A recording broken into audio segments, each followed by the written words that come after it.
Holiday retail sales in the U.S. jumping 3% this year, with online seeing a near 50% jump. But now it's time for all of the returns of those gifts you don't want to keep. And our next guest says online purchases have up to 3 times the return rate of those of bricks and mortar stores. Let's bring in Adam Vitarello. He's the president and co-founder of Optoro. And Adam, I look at this number, $115 billion in holiday returns expected this year. How big of a hit is that going to be for retailers? Yeah, thanks so much for having me. Happy holidays. It's a huge hit. And like you mentioned in your lead-in, returns are up big time this year.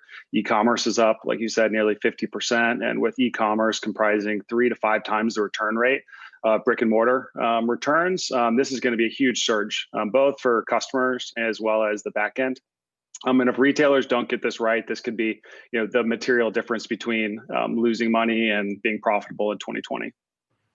Of course, your platform heavily depends on these returns, right? Because you help power a lot of these processes and making them streamlined. One interesting component that I found during this holiday season is the surge in gift card purchases. So in order, and that's been something that I myself as a last minute shopper for my friends and family, I was like, you know what? An Airbnb gift card is the best solution for 2021. How do you see the changing ways in which people are actually buying their gifts, given the fact that delays were so rampant leading up to the holiday season, just in your business model and the kinds of customers that you're speaking with? Yeah, it's a great question, Melody. I got a few gift cards for my family as well. I think broadly, we're seeing just a huge surge in e-commerce. I think something like 80% of customers said that they were going to shop online this holiday season. And that just means, like we said, way more returns. And especially, I'd say the biggest difference between brick and mortar and online shopping is the returns experience. If you buy a sweater and you go and try it on in the changing room, you can just leave it there and that's that. But now the new changing room is your house, and then you have to figure out how to get this thing back online. And that's a major issue, right? Because you got to package this thing up. Your office is where you probably normally use to drop that thing off, print the label, it's closed. And so you have to figure out how to get that thing back. And then also, funds are tight. And so consumers are also looking for faster refunds. And so you're seeing this whole changing dynamic. And the last thing is that a lot of these folks that used to buy in stores are now shopping online, and they're thinking Amazon, but if you were buying in, let's say, American Eagle or Gap as a store, and now you're shopping on their e-commerce site. You just heard the previous guest talk about Barnes and Noble. It's a different experience. And so it really is a kind of a green field for retailers to grab new customers and get it right. Something like 90% of consumers won't shop again if the returns experience is bad. And likewise, if they get it right, those are going to be the most loyal. And so we see returns as really this next great frontier to drive customer loyalty, especially with all the changes driven by COVID.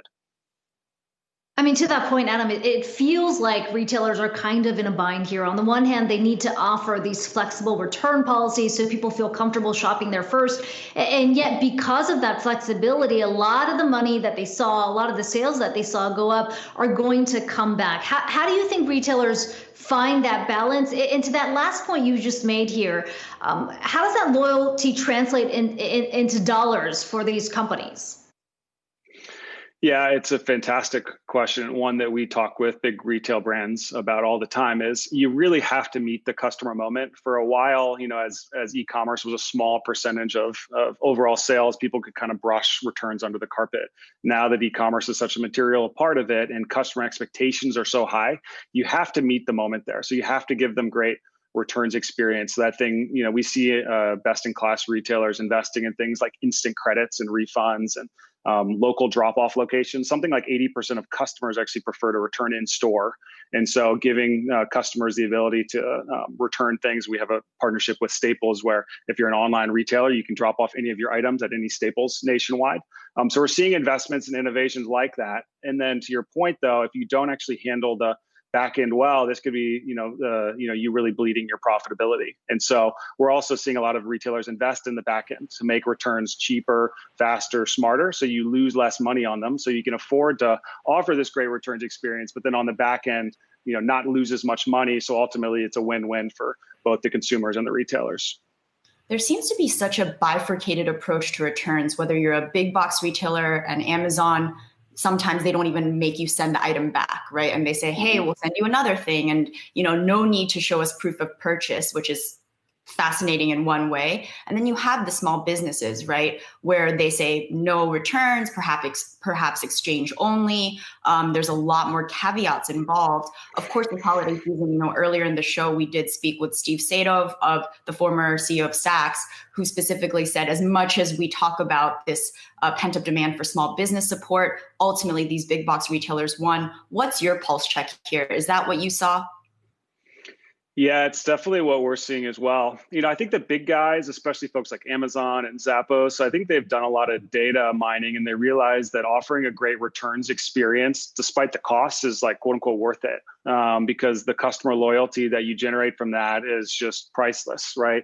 And so they're seeing that you need to offer a great customer experience. And I think the difference between maybe some of the Amazons of the world and some of the smaller guys is they don't have the back end systems to be able to handle this surge in returns.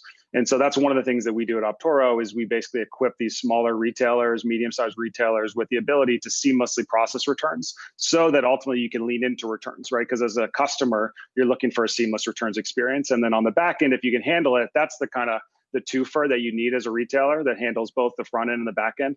And I would add one more component to this. It's the planet. Returns contribute a ton of waste. Over 5 billion pounds of waste generated every year from returns, mostly perfectly good stuff. It's honestly pretty horrible to see. And I've seen many warehouses where they just throw away trailer loads of goods. And if you get this right, it's not only good for the customer, it's not only good for the retailer, but it's also good for the planet. And we're seeing a big surge in this kind of build back better movement, where retailers are saying, hey, this new version of ourself post-COVID, not only is it going to be good for customers, good for the profits, but we're going to make sure we're more sustainable. And so by focusing on returns, that's a great way to overall make your business more green and more sustainable.